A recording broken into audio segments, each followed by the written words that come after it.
Let's see if I can pull this bone off. Oh yeah. Ooh, see how hot it is? That's how you could tell it's done.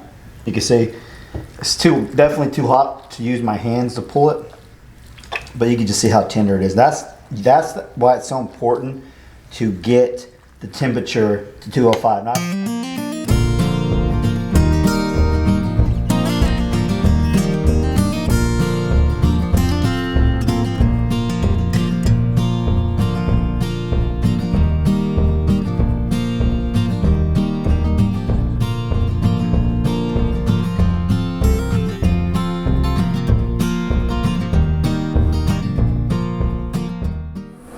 Good afternoon, everybody. Welcome back to another episode of Dutch Eats. Today we're going to be at the Pit Boss. I just fired it up. And when I say I fired it up, I literally just hit the button on and turned on the smoke. Actually got it like 200 degrees. But today we're going to be cooking a pork butt. It's going to be a bone-in pork butt. We're going to make pulled pork. And I can just kind of show you the smoker real quick if you're not familiar with these. This is a Pit Boss Pro Series pellet-fed smoker, and it does a really great job. This one actually has an extra feature of flame broil. I can open that up and the flames come up. Let's see. You can kind of see it down in there. To really get the flames going, you need to turn the heat up, but right now we're just keeping it low. So I absolutely just love cooking outdoors. If it's with a Pit Boss, pellet grill, offset smoker, barrel. I got a barrel smoker cooker, over the open fire. I just love it. It doesn't matter what it is. I love doing it. And this pellet smoker is so convenient. If you guys are kind of on the fence to looking at one, there's a bunch of them out there, not just Pit Boss, but a bunch of different ones that you could choose from. This is my first one ever, and I love it.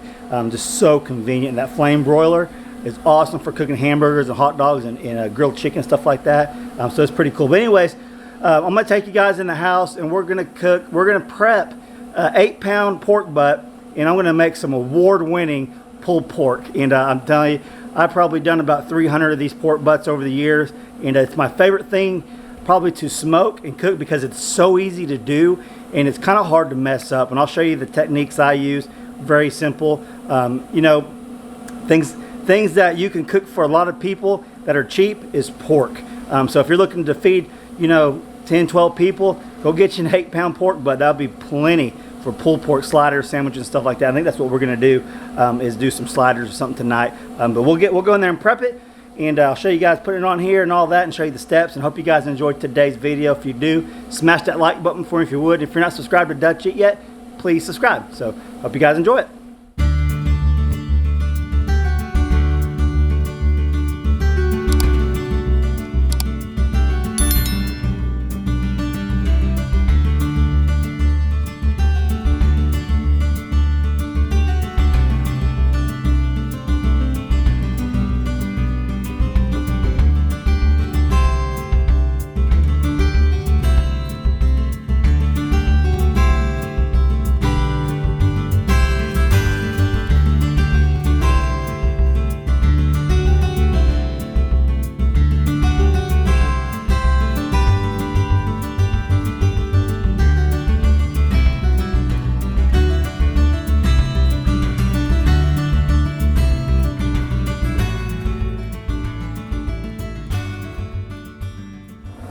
Okay, got the pork butt out here. It's pretty close to room temperature. You can wrap this up, saran wrap. You can wrap it up in saran wrap, leave it in the refrigerator overnight, let the season really soak in. We're not doing that today. You don't have to do that. I don't know if you can see it, but I got a water pan over here. I filled it up earlier. We're going to do the fat side up. We're going to let the fat render down during the cook, and I'm going to throw it on here. And we'll let this probably smoke for about 2 to 3 hours, come back and wrap it up.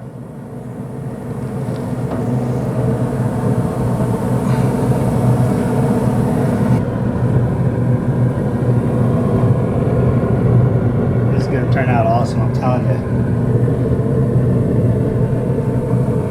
Alright, if you're looking, you ain't cooking. Close her up. Okay, so what I'm going to do here, I'm going to leave it on the smoker. I got it about, I need to turn it up. 225 is what I'm going to smoke this at, probably for the whole cook.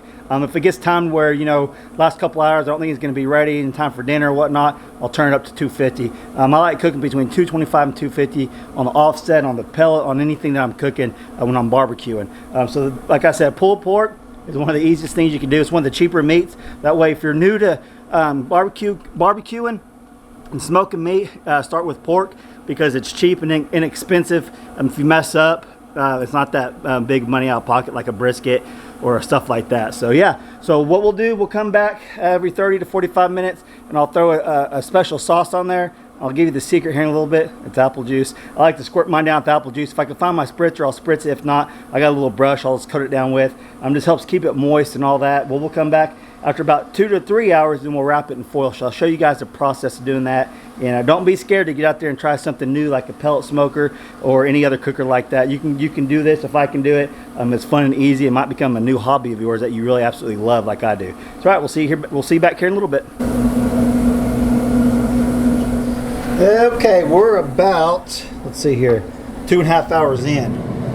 You can see that thing is looking good. And I've come out here a couple times and put some apple juice on it. I forgot to show you guys. Actually, I was doing other things, but I'll show you now. Usually you'd use like a little spray bottle or something, but I don't know where mine's at. I think my kids took it or something. But we'll just kind of douse this with some apple juice. It just helps keep it moist and gives it that apple juice flavor. It's really good. It's looking good though. I'm going to leave it on here for about 30 more minutes, and then I'm going to wrap it up. We'll finish the cook, keep it in the foil. You see. Doesn't that look good? It's coming along nicely. Look at that. Might flip it around real quick. That's not getting too cooked right there. See if I can do it with my hand without burning myself. There we go. Ooh, some of the stuff. That's going to be awesome. Let's hit it one more time. It's on this side.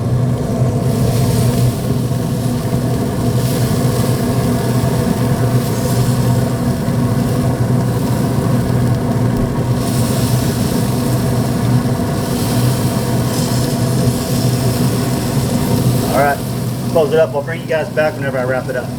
Okay, this has been on for right at 3 hours. You can do it from 2 to 3 hours. Some people even don't wrap it at all. I've always wrapped mine. I love catching all the juices in there and keep it nice and moist. And if you do a lot of smoke, it can dry it out. And that's one of the purposes of cooking it in foil. And yeah, so I'm going to wrap it up, show you guys that. Then we'll cook it probably for another 4 or 5 hours. We'll have to kind of check the temperature. It's usually about 30 to 45 minutes per pound at 250. This has been right at 225. Actually, it turned down a little bit. It's kind of a little high right now. But it's been right at 225, and that's going to take a little bit longer. It's an 8-pound pork butt, so look for anywhere from 5 to 7 hours. So it could be another few hours, it could be 2 hours. I don't know, we'll just have to wait and see what the temperature is. And you always want to get the internal temperature to 205. That's when you get the perfect pull. And a lot of times you can test that just by pulling out the bone itself. But let's wrap this up and put it back on there. I always double the foil, just in case you rip it somehow on the grate or whatever.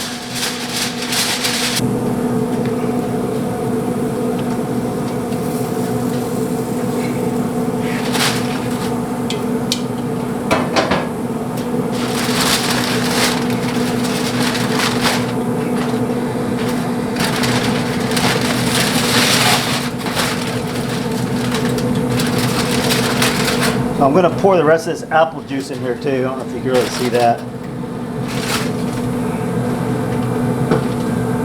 I got the fat side up still. This will just help keep it moist tonight. And I'll come back out here and check this in probably another hour and a half.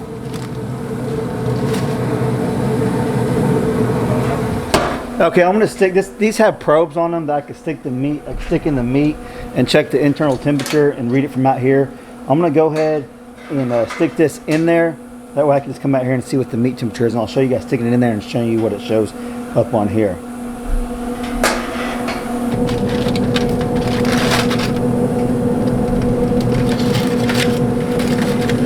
I'm going to stick it in there just like that. Wrap it back up.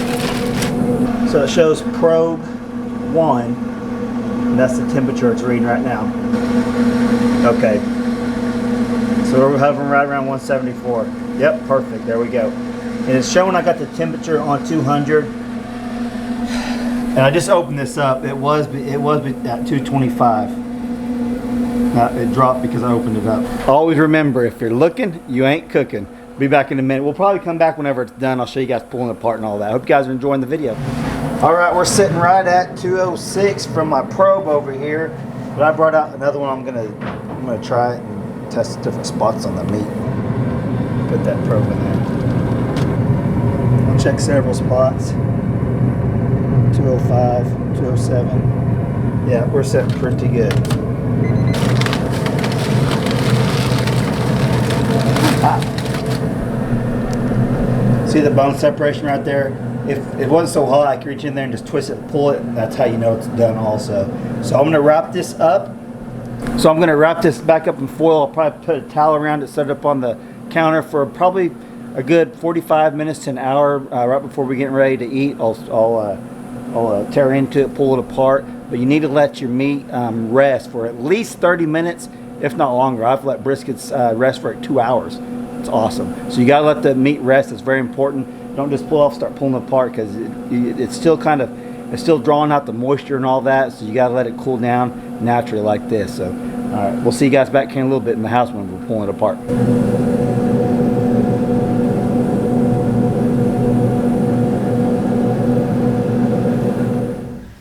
Okay, I got this on the kitchen table. It's been resting about 40 minutes or so. And it's still really hot. So I'm just going to pull it out of here, pull the foil off, and leave it in the pan to let it cool down just a little bit more. Let's see if I can pull this bone off. Oh yeah. Ooh, see how hot it is? That's how you could tell it's done. Just like that. Let's see if we can get all the juices and everything in there without making a complete mess all over this table. It's gonna splash. Oh, perfect. That actually worked out really good. And you could actually, whenever you want to wrap it, you can put it in the pot or pan, aluminum foil dish, and then put foil over like that. I've done that many times too. You can see it's definitely too hot to use my hands to pull it. But you can just see how tender it is. That's why it's so important to get the temperature to 205. And I've tried 195, even 198. It's got to hit that. It's got to hit that temperature, that right temperature.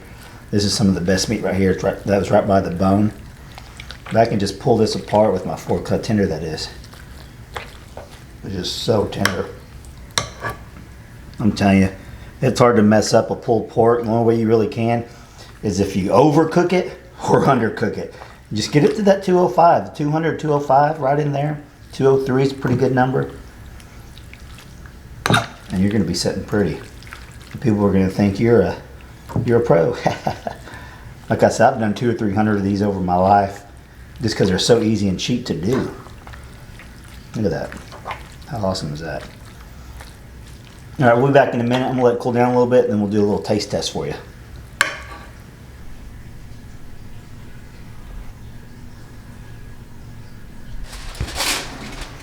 Okay, we actually had company over and we already ate, but I'm going to show you guys biting into this pulled pork. I already know it's really good because I already had a slider. It's really good. I'm going to try to show you. Well, it's kind of hard to see. Let me show you something real fast. You can see the smoke ring still. If I can get it. See that? That's one thing I've noticed about pellet smokers.